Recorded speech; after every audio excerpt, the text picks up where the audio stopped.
Hey there, everyone. This is Will Dupree here in the KXAN Live studio. We're going to carry a press conference here right now, starting with Dr. Mark Escott, the Interim Health Authority for Austin-Travis County. As it relates to our staging for COVID-19 and our risk in our community. We've been working, we introduced this 2 weeks ago, and we've been working to identify key measures to indicate the need to transition between stages, either a more restrictive stage or a less restrictive stage. And one of the things that we've been looking at and talking about for quite some time is the new admissions within the 5-county Austin MSA. This graph is showing you that the hospitalization rate since the beginning of our pandemic here in Austin, and it shows you that we've been oscillating between about 8 and 10 hospitalizations since the end of March.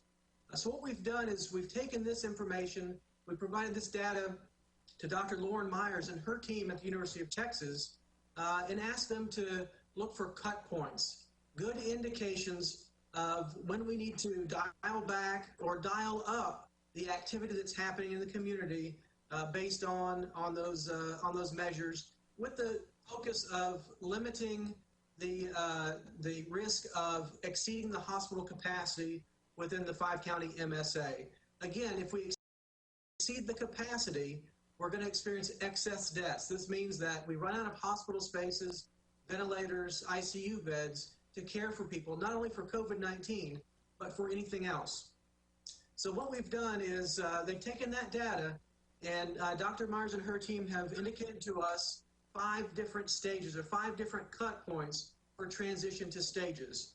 The green stage, which is where we all want to be, would be 0 admissions on that 7-day moving average for hospitalizations.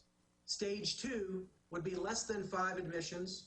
Stage 3 is that 5 to 19. That's the stage that we're in now, that we've been in for some time. Stage 4 would be 20 to 70 new admissions on that 7-day moving average.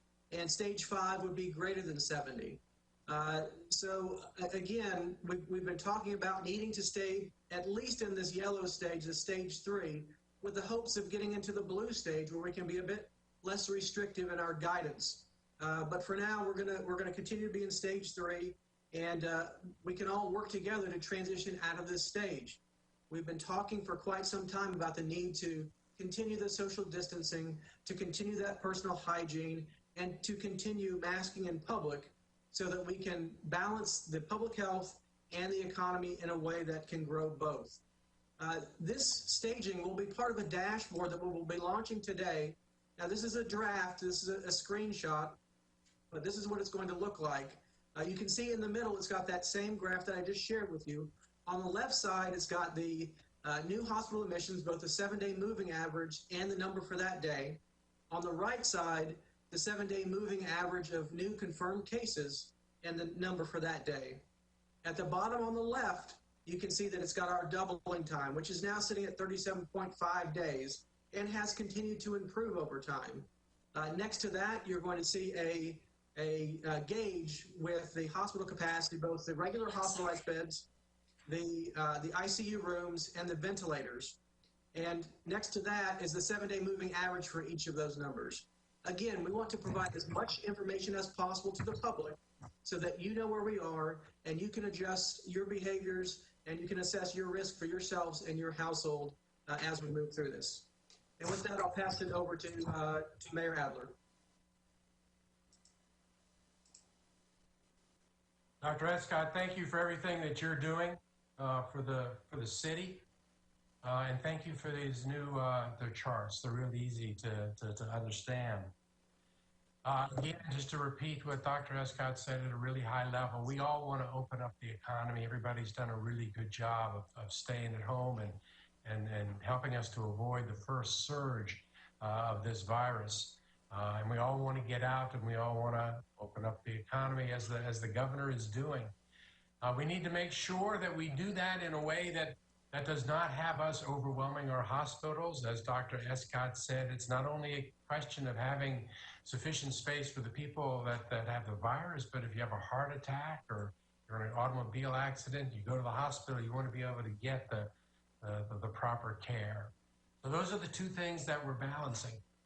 As Dr. Escott has showed us with his charts, we have to stay below 20 daily admittances to the hospital. They look at it on a 7-day average.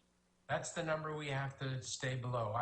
Every day we should be taking a look at that chart, that graph that's going to be up on the website and say, are we getting closer to 20 or are we moving down below that? If we can get below that, we can get to the blue area, we can start opening up even more. If we start getting to 20, when we get to 20, what the doctors and the scientists tell us is if we get to 20, that we're on a path to overwhelm our hospitals and we're going to have to pull back, and nobody wants to do that. So I take a look at what happened in our community this weekend, and I'll tell you that I think most people, most businesses are approaching this cautiously. They're avoiding large groups. They're maintaining the social distancing of 6 feet. They're wearing face coverings when they're out in and among other people. Most people are doing that, but we saw some real examples this weekend where that wasn't happening. And I hope that that was just a weekend adjustment into this new world we're in, because we can't sustain that if that's something that's happening community-wide. I think that people in the community might be a little confused about whether or not about whether or not this virus is over. It's not. It's just as infectious as it was 2 weeks ago. But the task in front of us is, if we want to reopen the economy, if we want to reopen life, if we want to increase physical interactions, then we have to do everything that's within our power and control to make that successful, which means maintaining 6-foot distancing, wearing the face coverings, making sure that you get tested when you have any sense of a symptom, staying home if you're not feeling well. We have control to some degree as to whether or not we stay in that yellow area in the middle, or if we go up to orange with greater restrictions or down to blue. We have it within our ability to impact that. We've talked before about we can't enforce our way to this. There aren't enough sheriff deputies or police officers. This has got to be something that collectively we want to do ourselves, and our individual actions then accumulate into community action. And finally, I would just say that this is not a political issue. The governor, the lieutenant governor, encouraging people, recommending people stay 6 feet away and wear the face mask. Dr. Escott says that it's something that we need to do. It's something that's required in the orders here in Travis County and in the city, because everyone says it's the right thing to do. But at the end of the day, either we're going to get to increase hospital admittances, either we're going to go over 20 or we're not. That's not a political question. It's just what is real. If collectively we can avoid going over 20, then we're going to be able to participate in this reopening, and we have control over that. The numbers don't lie. The numbers are what they are. So more than anything else, for me, this press conference today is about making sure that the community understands we're trying to stay below that 20 number on a 7-day rolling average. Every day we should be looking at it. We should be watching. We should be tailoring our actions. Businesses should be tailoring their actions to make sure that we stay below that number. This is the color chart that is up for that's on the city website that Dr. Escott was talking about. Let's all watch his graphs every day. Let's stay below 20. Let's each of us do our part. It's up to us as to whether or not we want to make the reopening of the economy. And with that, I'm going to turn it over now to Judge Eckhart to talk. Hi, y'all. As we have said before, and as my wonderful partner, the mayor, has said so eloquently, the way forward is to adapt. We have a great partnership going with Travis County and the city of Austin, as well as with Central Health and Community Care, and also all of our surrounding counties that are part of the Austin Round Rock MSA that our public health department serves. So we're all going to move forward together by adapting to the continuing threat of COVID-19. As we've seen, anyone who has been watching our handy-dandy one-pager on the Austin and on the Travis County COVID-19 web pages, and I would encourage everyone, as the mayor has, make it part of your day that you check the weather and you also check where we are on COVID-19 threat. If you've been checking that, you'll see that over the last 24 hours, we passed the 3,000 mark in terms of the number of cases in the Austin Round Rock area. So COVID-19 is not done with us yet. But the best medical and scientific advice for staying safe in our homes, our communities, and at work is to keep practicing social distancing, face masking, personal hygiene, avoiding gatherings of 10 or more, and staying home when you're sick. These are simple adaptations at home, at work, and at play, and they have literally saved lives. So let's try and keep in that yellow zone and keep pushing it down until we get into the blue zone.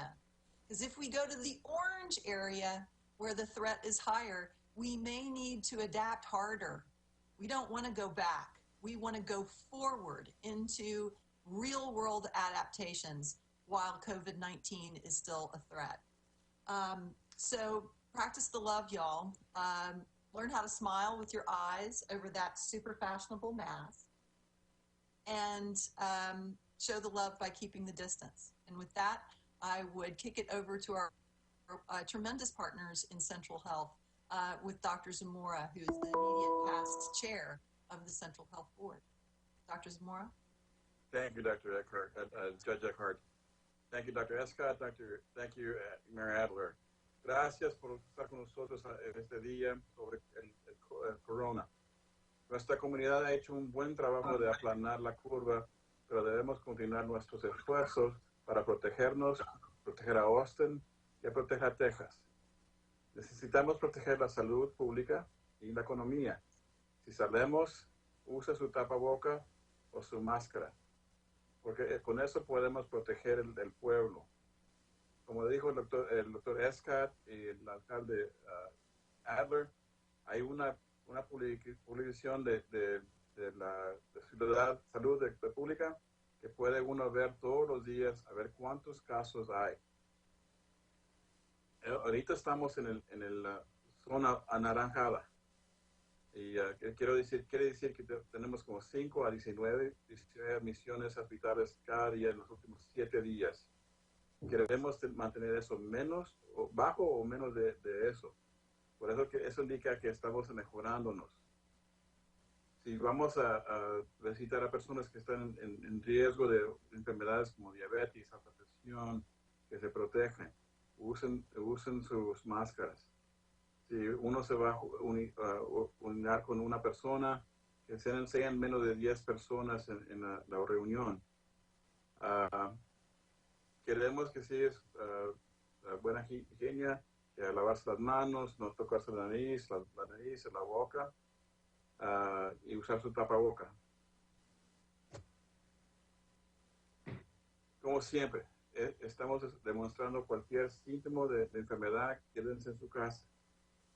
Y si están una persona enferma, pueden visitar austintexas.gov y hagan un clic en la línea de auto-liberación. Las pruebas son gratis y confidenciales. La página de internet en la ciudad de Austin. Queremos rebajar los casos de corona. Gracias. All right, thank you. Now we are sending it over to our pool reporter, Samuel King from KT. Go ahead, Samuel. Hi, good afternoon, everyone, and thanks for doing this. The first question is from us at KT, is probably primarily for Dr. Escott. What is the nature of the hospitalizations right now in terms of length of average stay, ICU usage, and are people being kept in hospitals longer who would ordinarily be sent to rehab and assisted living centers sooner? So last time we assessed the length of stay, it was around 11 days. You have to appreciate there's substantial variability based upon the individual, whether they're older or younger, if they have existing medical conditions or not. And the same is true for ICU and ventilator stays. We are watching this, and we are hopeful that as new treatments come out, the remdesivir is one. The other that's being used quite often here in the MSA is the convalescent plasma. That plasma taken from those who recovered are being administered to those who are hospitalized. And now that's being used sooner in the clinical course, and you know, studies that have come out so far have seen positive results. So our hope is that that hospital length of stay will diminish, which should put us in a better position when it comes to the need for hospital beds in the future. This question's from Telemundo, and it's regarding sort of the situation in the Latino community. Latino leaders in the area say the city has yet to fully engage with the Hispanic community when it comes to awareness and testing. They suggest using nonprofit organizations that work directly with the community, possibly having an all Spanish language forum with healthcare professionals and reps. How does the city, county, region plan to better engage with the community moving forward, knowing there is a possible surge expected in the coming weeks, and this community is having a high rate of infection? I think that all the ideas and suggestions in that question are good ones. We recognize that we have an especially critical health challenge in the Latinx, Hispanic communities. We are increasing the number of opportunities for Spanish speakers to be able to access information, evidence the folks who are speaking on the press conference today and the press release that went out to the media. But there are a lot of nonprofit organizations that are already engaged in this effort, reaching large parts of the Latinx community. Community care and central health have been spending great resources directed at this because it's really important that it happen. But we can and need to do better. There's a mailer that is about a 40,000 person run that should be going out here shortly. Pamphlets to be handed out at construction sites. You saw the City Council taking action that was focused on this particular susceptible population at our last City Council meeting. Also talking about moving to additional Spanish-speaking forum for people in the community to be able to speak directly to those that are making the decisions, and to be able to share their ideas and their suggestions and their concerns, and to offer help. So it's a voice that we're hearing and are continuing to double and quadruple the efforts to make sure that we have trusted voices reaching out to all parts of the community. Real quick, Dr. Zamora, is there anything you'd like to add in Spanish in response to that question? Sure. Las clínicas de community care están ahí para ayudar a todos. Pueden ir a la calle 40 en el Hancock Center y ahí están haciendo pruebas gratis. Si no tiene seguranza o tiene seguranza, se lo pueden hacer ahí en community care en la calle 40 en Hancock. So, tenemos varias clínicas que pueden hacerlo también, pero esa es la más grande que tenemos. So, vayan, si tienen cualquier enfermedad, si están mortificados, les van a hacer unas preguntas y si califican, se lo hacen ahí gratis. All right, back to you, Samuel. Okay, the next question is from Univision. This one specifically for Sarah Eckhart. In the past couple of days, we saw over the weekend, there were sort of incidents. We've seen video of rodeo and concert. Plaza R3 this past Saturday took place at full capacity. No one had face masks. How can we ensure future similar events won't happen in the future? What are some of the penalties for those establishments? A number of people have asked that sort of question today. Absolutely, and thank you so much. Those were very troubling videos and photographs that were sent over the weekend directly to my cell phone, as well as to the Travis County Fire Marshal. The Fire Marshal went out to investigate. We have photographs and we have videotape from it, and we have reached out to the promoters and those who were responsible for that event and for others. We will be vigorously enforcing with regard to our mass gathering permits. There are laws on the books with regard to mass gatherings without permit. Unfortunately, much that was in our orders with regard to COVID-19, the governor has stripped away our enforcement mechanisms. But there are other things on the books that make it possible for us to hold people accountable for putting folks at risk. So we will absolutely be reaching out to those folks. Our primary objective here, though, is not to punish. Our primary objective here is to inform people so that they can make reasonable choices about their own risks, the risks of their household, and also the risks to the entire community. So as we reach out to these folks, it's really less about punishment and more about informing them of the very serious and present risk of such gatherings. But of course, we will enforce our mass gathering permits and make that people are held accountable for putting people at risk that way. And the next question's from KXAN. If we move into stage 4 on that chart we saw earlier, the workplace is open. It says expanded essential businesses and not reopen businesses. Forgive me for that. Can city officials tell the businesses that are currently reopened to close again when the state orders say they can be open? How would all of this work? You know, I think that we're all focused on trying to reopen businesses. But if we overshoot, or if people are not taking the precautions that are set out by the state and by the county and by the city, if we're facing our hospitals being overrun and overwhelmed and people dying needlessly because they're not getting the care that they need, then we're going to act. I would expect us to act at all levels, at the state level, at the county level, and at the city level, because no one wants people to unnecessarily die in hospitals.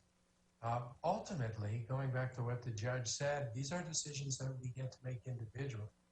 So I would expect at that same time that if our community is seeing that we're on a path to overwhelm our hospitals, I would expect our community not to go shopping at stores that are open, or not going to restaurants, or not going to bars, or not participating in conduct that's putting lives at risk.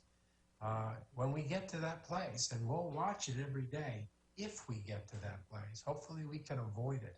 But we'll all see over time whether we're getting close to 20 or not. That's a number that all of us, individually, at the city, at the county, at the state, all of us need to be watching those numbers. This next question is from CBS Austin. How long would we have to be in a new zone before a switch is made? For example, if, let's per se, the hospitalizations dip below 19, how would, if we move up to the next stage, how long would it have to stay in that range to trip a switch to a lower stage?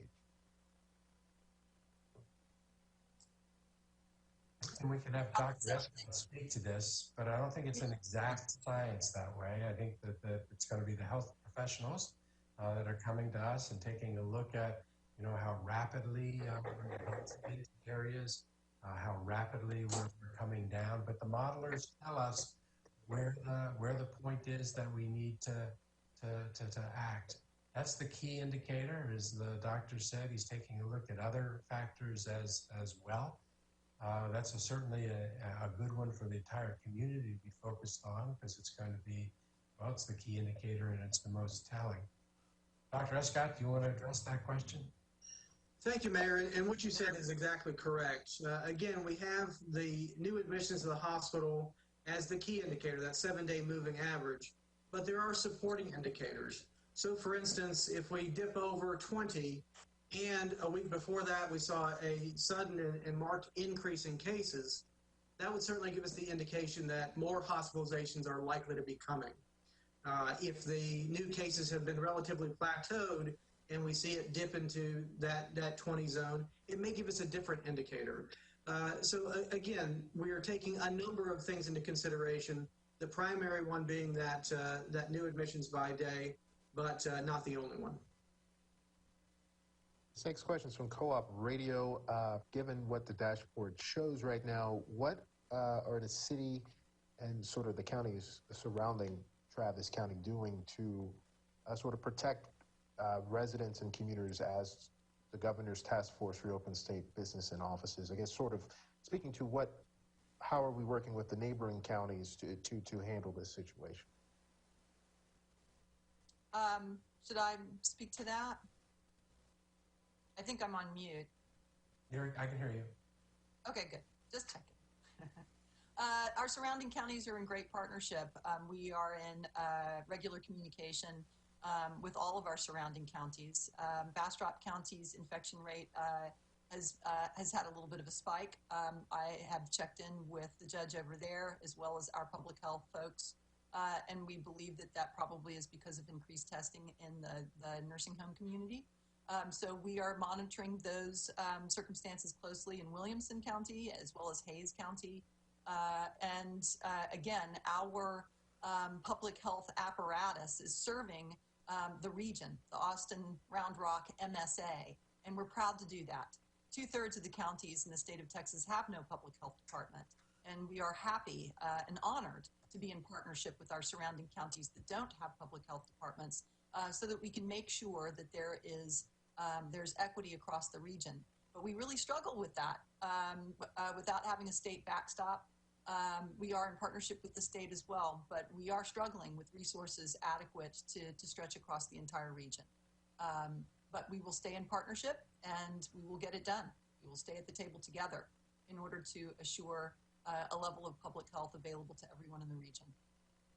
Related to that, this question to Austin Chronicle, how is the city and county working with the state and neighboring counties to ensure consistency and reduce a conflict should we need to sort of change the stages that we've been speaking of? Actually, we are in constant communication through our Emergency Operations Center with the Texas Department of Emergency Management, with the Department of Public Safety, as well as with the Department of Health. So, Dr. Escott, you might want to speak to our partnership. Dr. Escott himself is the medical director. Are you interim medical director or contracted medical director for DPS as well? Yes, I also serve as the medical director for the Division of Emergency Management and DPS through an agreement between the state and the city. And it's important. These relationships are important. And we certainly have been in constant communication with those entities, with other entities in the region and around the state. This is a national emergency, and it's important that we break down those jurisdictional barriers. A part of that was to implement a contact tracing platform here, which would help to span the barriers. That Salesforce platform that we are transitioning to is the same one that we recommended to the state that the state has now moved to, and that helps the contact tracing pieces. Something that folks might not understand, if somebody's tested in Travis County but they live in Williamson County, that's a Williamson County case, even if they were exposed at a Travis County work site. And so having these barriers create challenges in managing epidemics like this. So this statewide system that we've been actively engaged with will help us to break down those barriers, help us to appreciate this as a disease which doesn't know boundaries, and hopefully will lead us to better control of it. This question's from Patch.com. In light of a NPR investigation that showed many testing sites are in white neighborhoods, are there plans to better accommodate testing sites to serve a more diverse population, and related to that, sort of encourage people to get tested knowing that our capacity has increased? So I'll start with this one, and Sarah and Mayor Eckhart may want to jump in as well. So we're working with our GIS analyst team to ensure that all of the sites doing testing are located on that map. We have Austin Public Health sites. We have one main one, which is a free drive-through site, and all of our testing is free. We have one for first responders dedicated for our fire and EMS and police officers and critical infrastructure team. That's a site. But community care, our partners in community care have a number of sites that they are operating. They are operating mobile sites as well. We have Baylor Scott and White, Ascension Seton, the St. David system, which is also doing testing. Austin Regional Clinic, also doing testing. We know that CVS has started doing testing in the Austin region, and we expect those numbers to grow and grow and grow. So we are working on making sure that map is an accurate representation of where the testing sites are. Regardless of where the testing sites are, testing is available. If folks go on to that austintexas.gov/COVID-19 site, it's a free assessment, it's a free test, it's easy, it's quick, they are notified as soon as there's a result, and we encourage the whole community to go to that site and register and see if they need to get tested. It's not just for people with symptoms. We absolutely want people with symptoms to get tested, but there are also asymptomatic people who may be at higher risk for disease or complications. If they have an exposure, if they have underlying health conditions, if they have other factors which put them at higher risk, then it may suggest testing them even if they don't have symptoms. So we encourage everybody to go to that site and do an assessment. I also wasn't sure on that NPR study. They said that they didn't consider testing sites that were not open all of the time. And I think that's because what they said was because you couldn't predict when the testing sites would be open. Very early in this process, we moved regular testing sites to the Eastern Crescent in our city.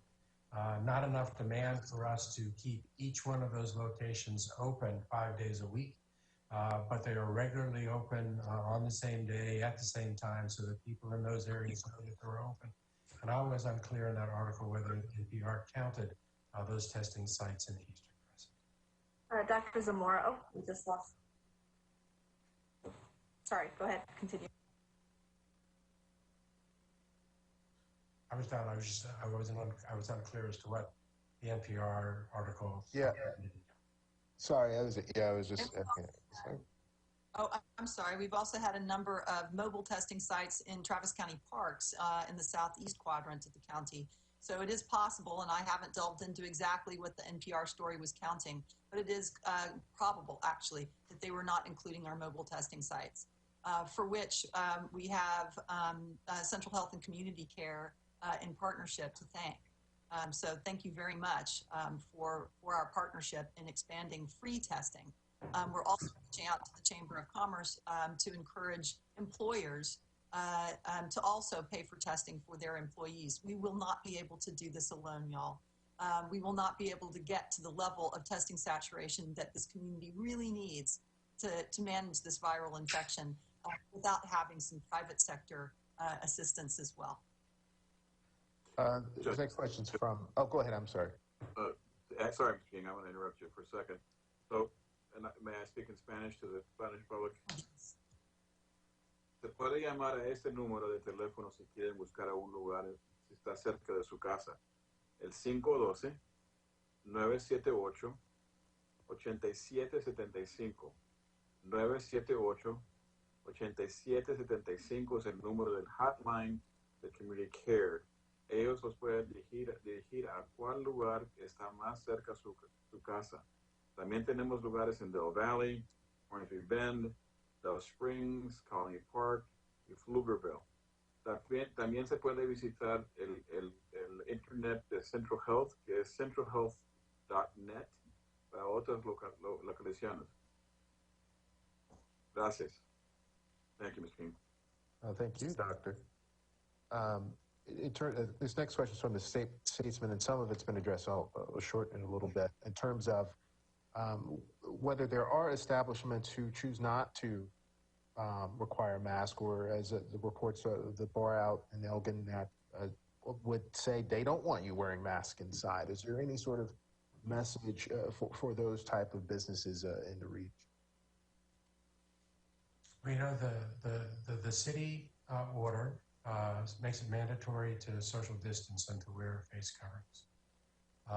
Originally, that was enforceable both with putting somebody in jail as well as a fine. The governor has taken away specifically our ability to be able to enforce face coverings with either a fine or jail. So the only penalty we can now bring for failure to wear a face covering, the only real penalty is that more people are going to get sick, and some of them will die. It's the penalty that we impose on one another and we impose on ourselves to keep everyone safe.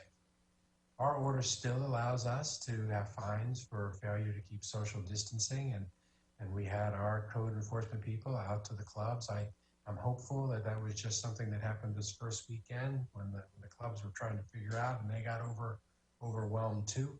But it's important for everybody's safety in this community that we maintain that measure of social distancing as recommended by the governor and lieutenant governor. And we'll do what we can and what we need to in order to be able to enforce it. But as has been said several times earlier on this call, there are not enough sheriff deputies or police officers to enforce this. This has got to be something that we do to help protect one another, to help keep one another, and if not our grandparents, then somebody else's grandparents from needlessly passing away.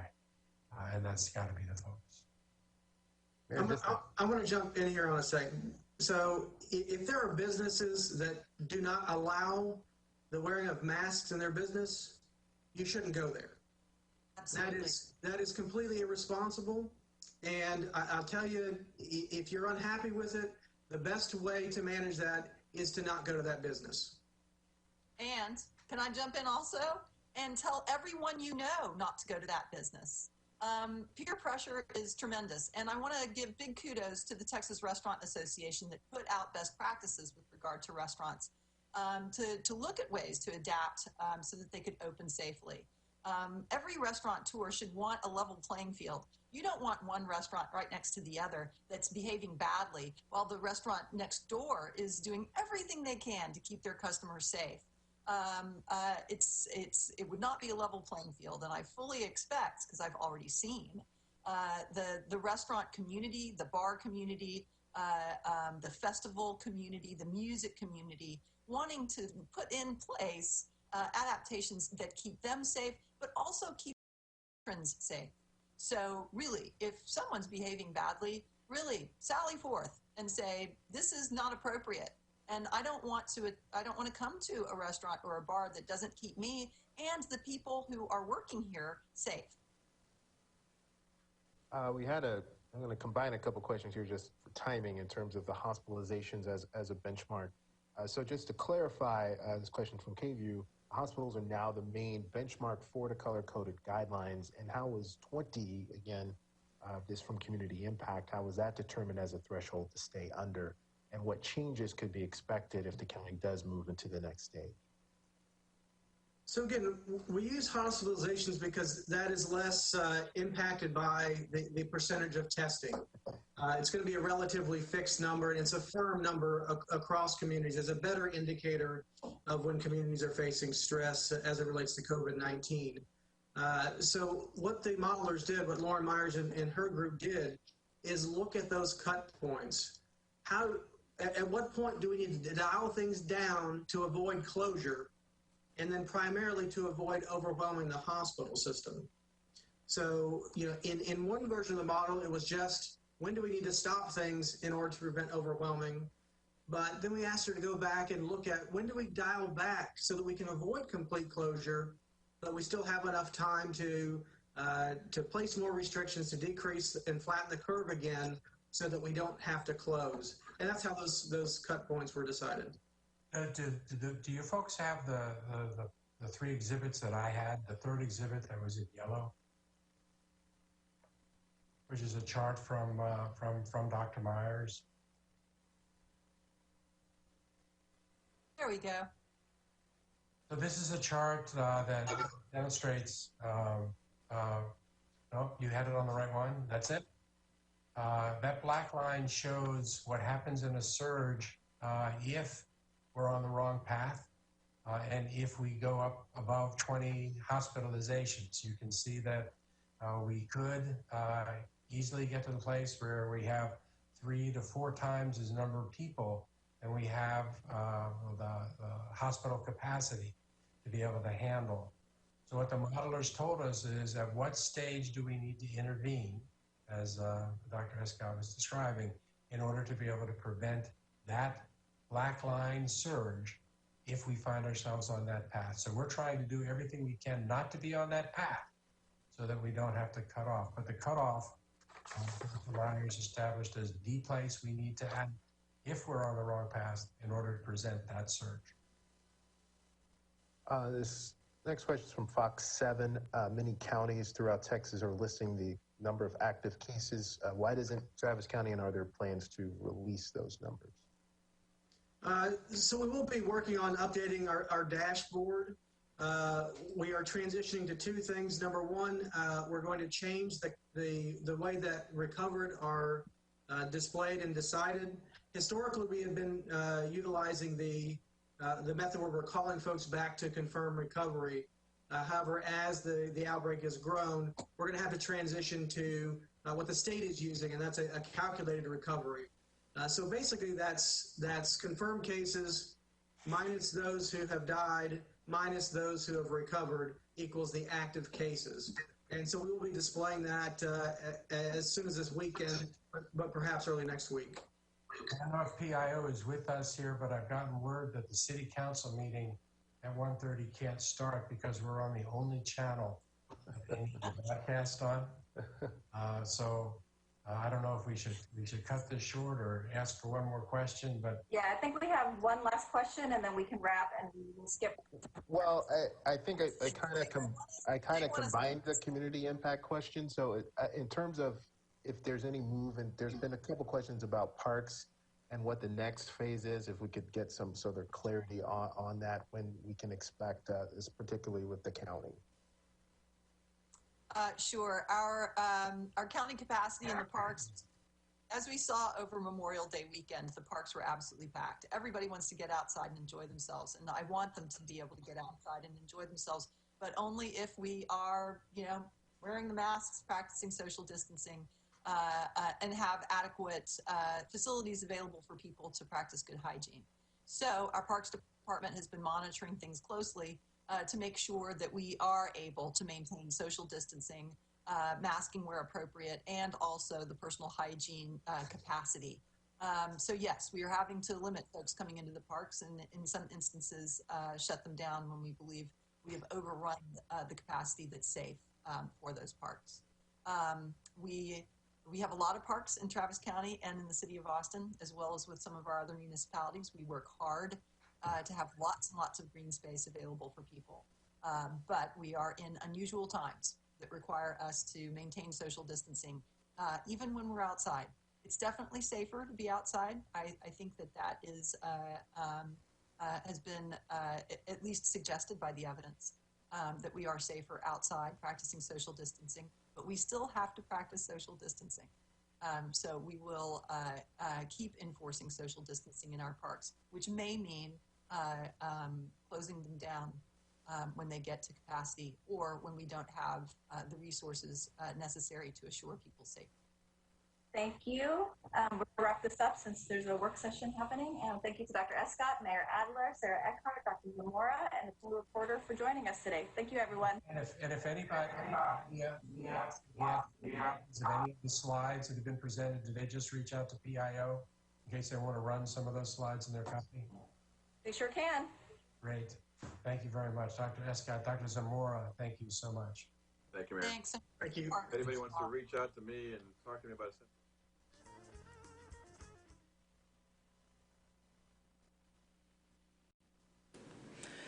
Will Dupree once again here in the KXAN live studio. That was a virtual press conference that is wrapping up now between Austin and Travis County. They were talking about these risk-based guidelines to kind of influence what decisions we make and the things that we do to protect ourselves from COVID-19 based on certain factors. What they did say is that they are basing a lot of these guidelines and maybe changing some of the recommendations for the community based on hospitalization rates, particularly those from a 7-day weekly average. So I'm going to bring up this particular chart that they've been using and showing off here, right here next to me. Again, there is stages 1 through 5, so 1 being right here in this light colored green, and then up to red, stage 5 there, and they are changing based on the 7-day average of hospital admittances. So right now they say that we are in stage 3, which is in that yellow band right there.